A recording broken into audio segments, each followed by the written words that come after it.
Jeff, Go. How are you? I'm great. How are you? Can you hear me? I can. Can you hear me? Cool shirt. Hey, man, you look great. I haven't seen you in a while. It's really good to see you. It's good to see you too. How are So, things? oh, good and bad, right? Yeah, Mostly good. We're here. Nice true enough. shirt. Thank you. So, Shameless plug. 40 years. 40 years. Yeah. I I mean, mean, I was thinking before I called you, um, I got here in August of 1990, and New World was one of the first, it was definitely the first record store I was in Buffalo.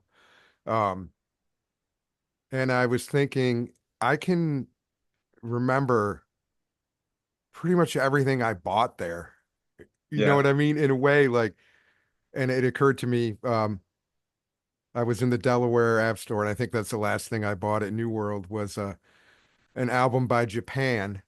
And I remember like talking to you about it and sharing, stories and just and I got like really sad because I missed that. I mean, there are record stores and I'm glad there are, and I still have some of those experiences. But to me, that was one of the coolest things about New World was that feeling. And now being able to look back and like all these pieces of everything we've collected all these years that has a story with it, you know? right, Does that right. resonate with you? Very strongly. In fact, in that, I don't know if you ever saw that Irreplaceable, that little movie that was made about the closing of the store. Yeah, the Um, documentary. That was really cool. yeah, because in there, one of the things I talk about is you lose that sense memory. If everything is streamable and everything is accessible, you don't have the hard fought treasure win, and you don't have that. I mean, I certainly remember where I bought many of the records that I own. And it's a sense memory, it's a tactile memory, it's there's it has a weight to it that I think some of that has been lost. And I'm glad to see vinyl making the resurgence it's having, because it's exactly giving that experience to people that embrace that. Are you surprised by it at all? I mean, looking back at, speaking of that documentary, I mean, that was documenting, the end there, which Right. I remember watching it and it was, it was bittersweet. There was a lot to be proud of, and yet, a lot of feeling like we're letting go and we don't know what's coming next. Well, we Right. saw what came next. Yeah. Um, Um, I'm surprised by it, and not least because I don't understand the economic model. I mean, I think when by the time we closed, I felt like I don't understand the game anymore. I don't understand, how stores, much less artists, can make money doing this. And and um, and I'm thrilled that I'm so happy to see those stores that are here locally, to see some of the national, I'm sorry, regional stores, friends like Record Archive, are going strong. They're stronger than they've ever been, and it's astonishing and wonderful to me. I will also say I don't miss the business. I miss yeah. the people very much, and I miss being directly connected to music. But I don't miss the business part of it, which was in many ways always a difficult grind. It was hard to make money doing what we were doing. So, Yeah. so so in that sense, it's bittersweet. And I run into people all the time that say, are you going to open a store again now that vinyl's back? And I'm like, yeah, no, that's really not going to happen. Um, and I Have had you- a whole great second career working at Roswell, so Yeah. it's been a completely unexpected left turn for me, but it Rewarding. also is in some ways the first grown up job I ever had was that. Right. We But always were trying to avoid that, weren't we? we really were. But it's been Uh, rewarding for you? I'm sorry. Has it been rewarding for you? It has been. It has been really great. I've loved, I believe in the mission. I've been able to do good work there. I've made a lot of friends there. And in fact, I just retired this month, which is also astonishing to even say those words. Seems crazy to me. Yeah, as if we didn't have enough, to do with just putting on this party. I retired, and we are selling our house and downsizing. So all of these things are kind of At converging once. at the same time. Wow. Um, so it's an exciting time. I don't feel like I'm retired yet because I'm going full bore on these things, but that time will come. Wow. Well, extra congratulations on that. That's Thanks. that's Thanks. so cool. It's going to be a good party, isn't it? I sure hope so. I think it will. I mean, I'm so excited about the bands we've got, Yeah. and they're all people that have had a part in New World's history. Um, Michael Oliver actually played our wedding, so the relationships go back a really long way, and it felt very important to me to for this event not to be nostalgic because these people are all making music still, but Oh, to yeah. kind of reflect, our history. I will leave it to Music is Art to break the new bands. That was not what this event was about. So, but what it is about is I really, as I say, I miss the people. I just wanted to see a lot of the folks that I haven't seen in a long time, and I've stayed in touch with a lot of my staff, but I'm sure hoping that most of them will show up, um, and customers too. I mean, Yeah. there's a lot of friendships came out of that store. Oh my God, many for me, so Yeah, many. I was thinking like I can't really think of too many of my closest friends that I don't have some experience that involves the store in some way. right.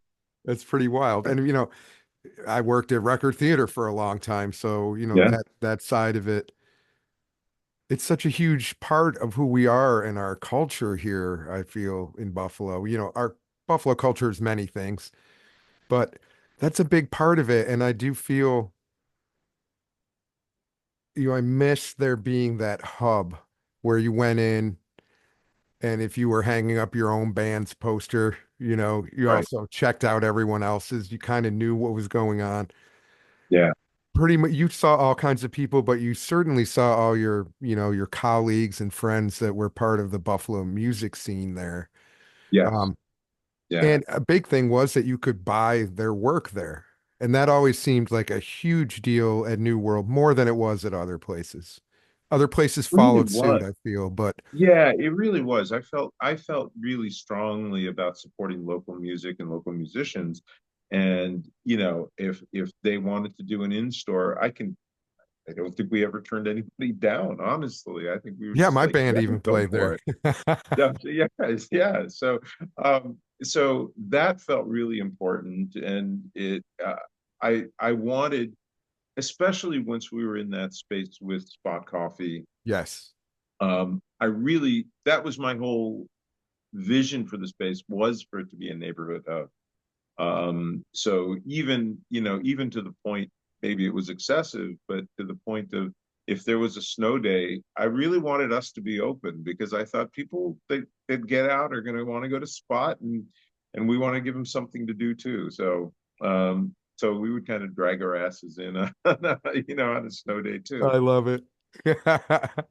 Um, and that kind of speaks to the idea of, well, community, really, and the concept of localness. I might have an axe to grind personally about this because look at the way our newspaper kind of just gave up. Yeah. Um, and it becomes more difficult to understand and celebrate and then pass on that concept of what local actually means. It seems like that's become more challenging. Do you agree? Do you have thoughts on that? I think it is. I think there are different, a lot of that, for good and bad, has migrated to the internet. Yeah, So a lot of that conversation goes on that way. And I think you're a big part of that. So, what you're doing is an important part of maintaining that connection. Um, some of the projects that Seamus Gallivan has been involved with, I absolutely. think, you know, I I think there are people that are still carrying the torch, you know, Yeah, and Phil with Revolution Records, he's doing some amazing stuff. So, I mean, I mean Revolver. I'm sorry. He's doing some great stuff. So it's astonishing to see three stores for him, and you know, God bless and more power to him. So I love it. And yeah, and the other stores in town too, you know. I mean, I yeah, try to go to all of them if I can because I'm just sort of like, I'm so glad you're here. yeah. Yeah, me And too. I yes, I think will it's spend great. $40 on vinyl. Right. I don't Yeah. know how, but I will. Yeah. Um, Part of the I guess pain of it in a way is that I'm now at a point where, you know, as I say, we're downsizing where I need to shed some of the stuff that I've accumulated over a lifetime. And I've been a collector my whole life. So some of that will make it into tomorrow's pop-up shop, in fact. So That's so we cool. could Some of your own so collection. yeah. So, you know, I guess we could call it the world's largest in-store, which is tongue in cheek. I mean, Yeah, you know, but let's call it the world's largest attic sale too. So, you know, so there's going to cool. be some of that. Yeah, And a there's some hang. very And interesting stuff.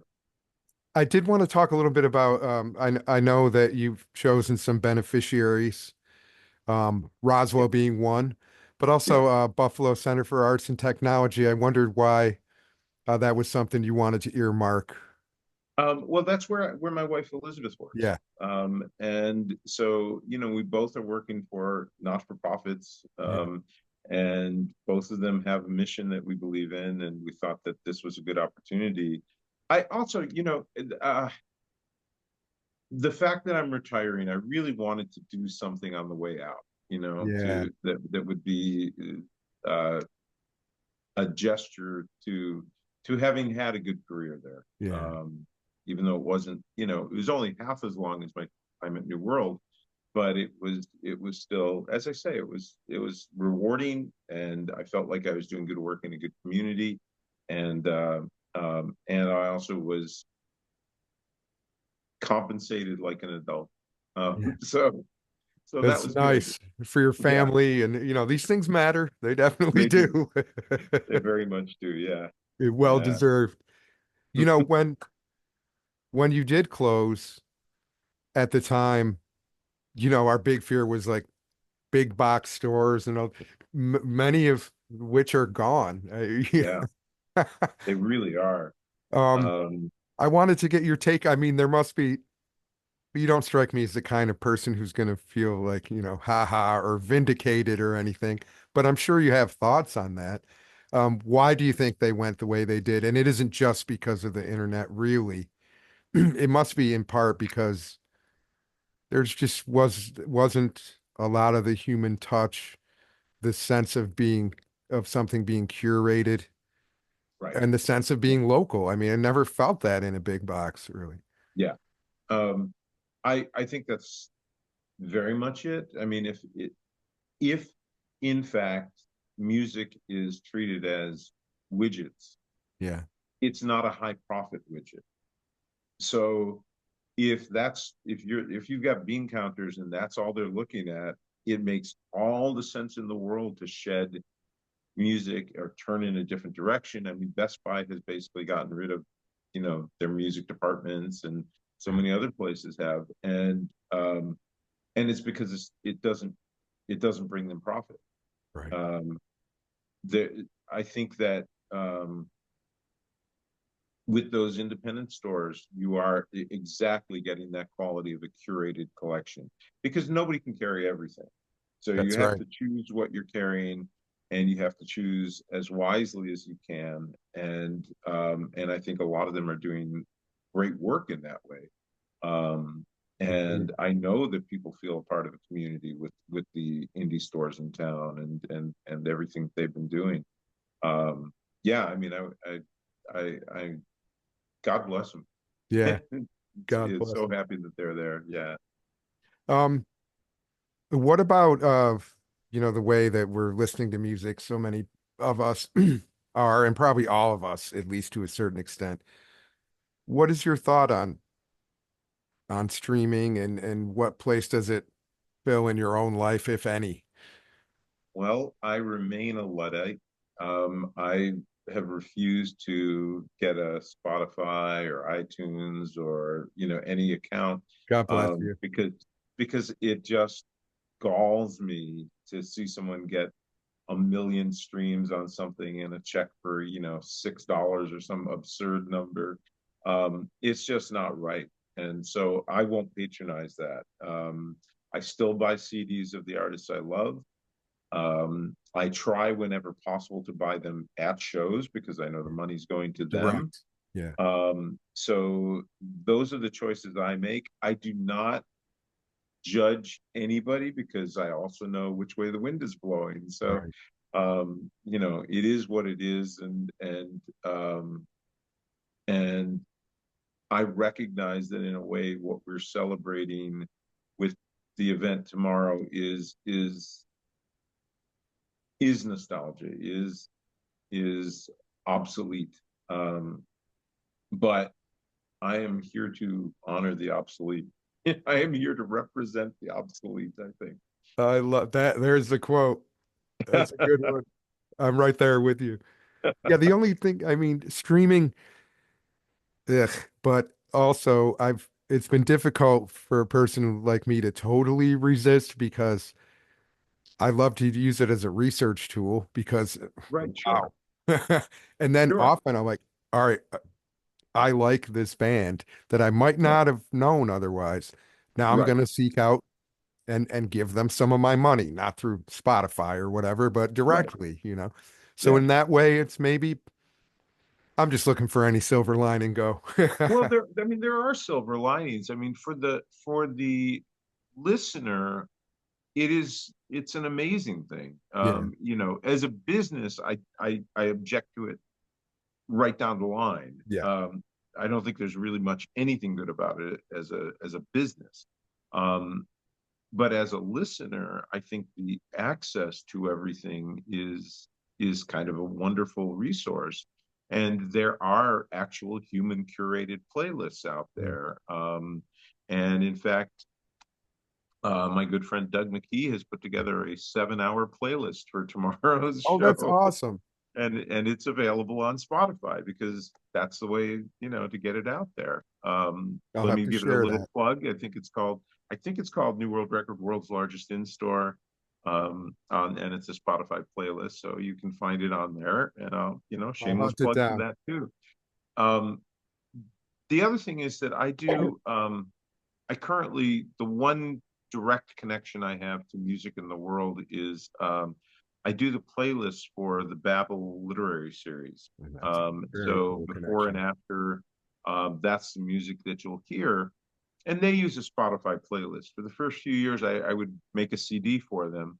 And doing a Spotify playlist is great, but there are also things in my collection when I sort of initially build it that sometimes they don't have. I mean, Yeah. Spotify just doesn't have everything. So if I go for a really deep track, I may not find it there.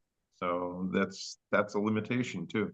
Yeah, that's fair. Oh, I'm really looking forward. I wonder how tough it was for you to narrow down who you wanted to play. You mentioned that they all have a connection to the history of the store.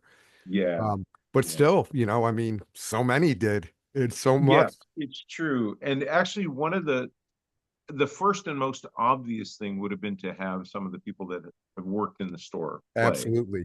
Because everyone But was in a band. right, everyone was in a band. But that is exactly the reason I decided not to. I wanted them to be able to just be there and enjoy the evening. I didn't want them to have responsibilities beyond that. So I decided not to ask anybody because there were certainly obviously some great choices among my former staff. But I decided, and I guess I also wanted to um, I wanted to, yeah, I mean, I did. I really just wanted them to be able to enjoy it. I didn't want them to have to worry about anything or have any hassles. Um, uh, as far as the people I did choose, um, Michael Oliver and I have a history that goes back to, I think, 1986, where uh, he came into the store looking for a Crowded House Roger McGuinn CD, I think it was, where they Amazing. were playing together. And I'll probably even talk about some of this tomorrow night, but going up to see Lowest of the Low at the El Macombo and just walking up to them and saying, "Hey, I have a record store in Buffalo. I would love to sell your music," and buying them directly from the band for the first couple of years before they even had a deal. I love it. It it's that's the history I'm talking about. And Allison, I mean, she's just been doing great work for such a long time. we Consistently. did we did a catalog with Talking Leaves Yeah. for 3 years before we closed up, The and Allison was one double-sided. of Yeah. yeah, and Allison was one of the people we featured just because she is, she's carrying the torch like nobody else in Buffalo. It's just, she's living and breathing it, and I She's I awesome. have so I much love respect for her. Me too. I love how um everyone that you picked is really, really indicative of that real indie spirit and one that now endures. Like, I mean, even Ron Hawkins totally has. He is that guy. He absolutely Time is. has Yeah, proven that. right. And time has Um, proven it for all three of them. It has, and the other part of it, the big bonus with Michael Oliver is Michael Oliver and the Sacred Band Yeah, means Brandon I Delmont, know. Michael Swain, Alex Lynn, Jim Whitford, Paul Zblotsky, Aaron O'Brien. It's just, this is sort of an all-star band of Buffalo It, musicians that have been it in so really many is. bands. Really, Tell me a still. band Jim Whitford wasn't in, So same with Brandon. So I know Brandon still and Jim still. yeah, I just saw the Pine Dogs the other on Sunday, and it right. was fantastic. Yeah, Yeah. So having all of those people on stage it's just like it really is like a homecoming. it's so cool.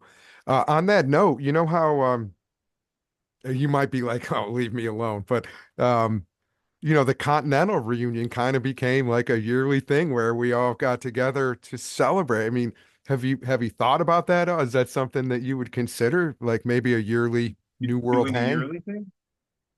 Um, that's the first time anyone's asked me that. I don't know. I mean, I'll come. probably not a yearly thing, but if I survive to 45 or 50 years, then could be. I'm not going to say no to that. Amazing. But I also I don't have the cojones to be a promoter. Right. To actually do this on a regular basis, because it's a little nerve wracking It to is. you know I never so wanted to be that either, and I found yeah, myself doing it sometimes. I'm like, I wait, know, this wasn't the plan. right, yeah. So I don't know that I've quite got I'm built quite for that particular stress, but this one seems to have worked out. It So sure does. I mean, is there anything else you'd like people to know as they prepare to come out, or if they're um, considering it? well, so if they're thinking about it, as I say, we're going to have a lot of. I mean, there's stuff we've made for the event. Yeah. So we've got some new T-shirts, obviously, and Great new design. yeah, and we've got pennants. Rich Kegler did this amazing letterpress print for us that he has numbered and signed. There's only 50 of them. Oxford Pennant actually reached out to us and offered to make pennants because the owner Dave said that New World was really important when he first moved to Buffalo, and I thought that was incredibly sweet. I love it. Um, so we've got some cool stuff that way, but then there is stuff coming from both mine and New World's personal archives Amazing. that will be part of the pop-up shop. And so there's going to be some really odd, interesting things and because I have to downsize, I'm gonna sell. If people want to buy them, um, and we'll have a signature drink the lowest of the Loganberry. Oh, how Um, cool. Love it. so yeah, I And new think that t-shirts. I'm sorry. New t-shirts as well, right? Yes, new t-shirts, yeah. And and tote bags and just just some stuff to make it in an interesting evening. But the bands themselves, I Yeah. think, are worth it in their own right. Um, the other thing is, yeah, if you were a customer in New World and you come in, you're going to see people you know. That's, I Right. think, I think that's the number one thing about it is just reconnecting with some people. At least Beautiful. that's my hope. Yeah. Well, I'm really looking forward to it. Thank you for doing it and putting yourself through this. But more importantly, in all seriousness, thank you for all you did for Buffalo. You know, it's Oh, really thank you. appreciated. It hugely contributed to the culture here, and I think it continues to resonate. And for better or worse, it helped me want to stay in Buffalo once I got here. Yeah, So yeah, I thank really you. appreciate that. That's very kind of you. Um, there was a part of me that felt like, is it kind of stupid to throw a big party for something that closed 16 years ago? But I ran into enough people and just kind of floated the idea that, and there were so many people remember the store and had fond memories, and so it seemed like, sure, let's resurrect the corpse. Yeah. But, And so it's just, yeah, it's a meeting of a club to celebrate something, and yeah. I think I mean, not unlike the Continental reunion, and exactly, God willing, there'll be a Pink Floyd. I'm sorry, an old Pink reunion on a semi-regular basis as well. That exactly. that would be Right. a good thing too. Yeah, Well, go. Thank you. Thank you for the time. I'm looking forward to seeing you and perusing the records you want to get rid of. yeah, yeah. I look forward to seeing you too, Jeff. Thank you so Thank you much, so man. much. All right, take care. Take Bye care, bye. buddy. Bye bye.